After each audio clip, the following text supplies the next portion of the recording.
syempre tuloy-tuloy pa rin ang serbisyong totoo natin sa mga naapektuhan ng matinding pag-ulan. Ayun. Gaya nga ng mga taga Purok 5 sa Barangay Manggaan, Rodriguez, Rizal na nasa evacuation center ngayon dahil umabot na sa lagpas tao ang level ng baha sa lugar nila. Oh my Naroon na goodness. ngayon sina Suzy at Sean. Kumusta na ba dyan?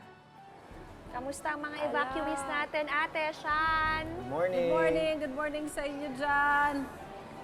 Hi guys! Tama kayo, dito pa rin kami sa Barangay Manggahan dito sa Rodriguez, Rizal. Dito kami sa kanilang covered court. Ito nagsisilbing kanilang evacuation center. Napakarami mga pamilya ang nandito ngayon. Actually, nabawasan na nga ito dahil 2 days ago, mas marami pa nung unang nagpuntahan dito yung mga tao dahil sa kasagsagan ng bagyong Krising. So nandito sila ngayon, marami din.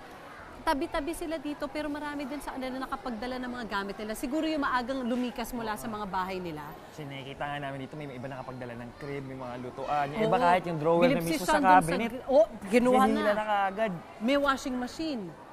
May washing machine dito. Kanya-kanya na sila ng hugot. Pero yun nga, yung mga pamilya dito umabot sa almost 1,491 individuals na dito. At most sa kanila ay galing dun sa Purok 5 nga. Oo. Doon talaga tumama yung halos lagpas tao ng baha. Right. Almost 555 families yung tinamaan doon. Oo. At nahihirapan silang bumalik kasi may putik pa rin. Kahit man Yes. humupa, yun nga, nagsisimula pa silang maglinis ngayon. At pabugso pa rin na malakas na ulan dito ngayon. Medyo may naka-break tayo ngayon pero minsan dumarating ulit yung mga ulan kaya hindi sila makabalik agad. So kakausapin natin na isa sa mga residente nandito ngayon sa evacuation center.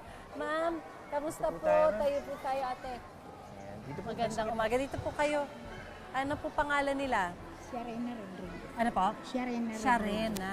Ano taga Purok 5 ba kayo? Riverside Kamusta po ang ano po, sitwasyon sa inyo ngayon? Lumutang yung mga gamit namin kasi may nanay po akong bulag at senior, hindi na makalakad. Ay, nasaan na po siya? Nandoon, iniwan ko sa kapitbahay namin. Yung Pero- dahil ang kapitbahay nyo ay may second floor. Opo. Nandun sila sa second floor. Oo. Tapos lilinisin pa namin yung bahay ko bago i-ano. Oo, syempre bago kayo makabalik doon. Ano balita niyo po sa nanay ninyo? Paano kayo nakakapag-check kung kamusta kalagayan niya? Hindi, pinupuntahan ko kagabi nandun ako, tapos bumabalik ako dito. Nakakababa na po sila doon sa second floor. Oo, binaba ko muna kasi walang tubig. So nakababa na sila Oo. doon sa loob ng bahay? Opo. Okay. Sino kasama po ni nanay? Yung kapitbahay niyo pa rin? Opo. Sinasamahan siya? Opo.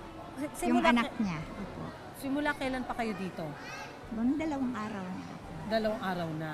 Ano ko, sana gumanda-ganda ang panahon. Di namin alam kasi parang may isa pang bagyo nandito ngayon. Pero good luck po sa inyo. Sana okay ang kalagayan ni nanay habang hinihintay kayo sa pagbalik nyo doon. Food po ang ha? Opo. Ay, mamaya po mag-almusal po tayo, ha? Ayan, Okay. sakto. Buti Sakto. sinabi niyo po yan, ate. Maraming salamat po. Thank you Sharena. po, ate. Ayan po, marami sila dito. At sakto naman. Parang nagugutom na si Mami. Oo, yung totoong nararamdaman niya na sabi niya na out loud, sakto naman dahil nandito kami, Sean. Di ba, ano mga hatid natin sa mga kapuso natin dito ngayon?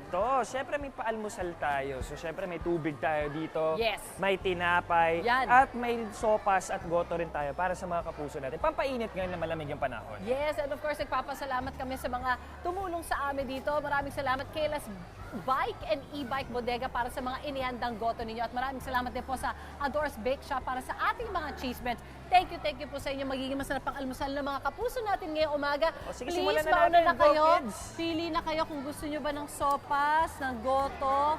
Pili kayo ng isa. Ay, wag yan. Sa ibabaw ka Kung sa ibabaw. yung pagilan niya, kalat di Excited kalat. mo siya eh. Oy, Yun lang kasi abot sobra. niya eh. Tsaka para magka-energy, mga bagets, gusto mo tinapay?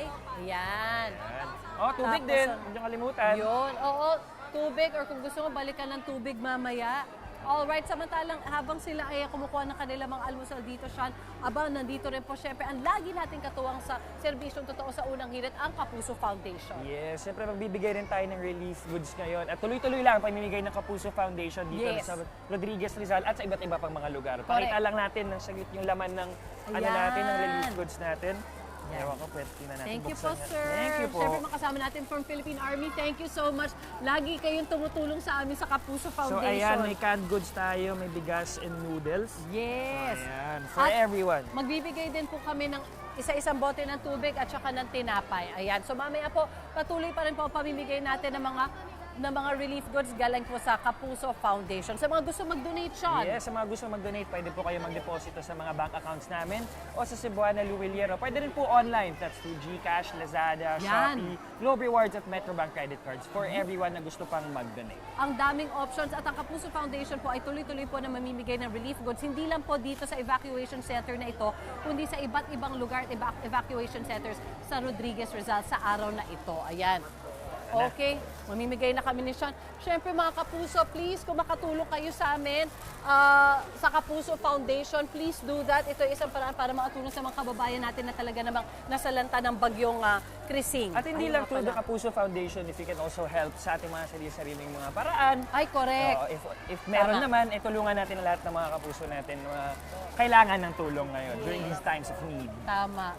At tuloy-tuloy lang po ang aming serbisyong totoo dito po sa Barangay Manggahan, Rodriguez Rizal.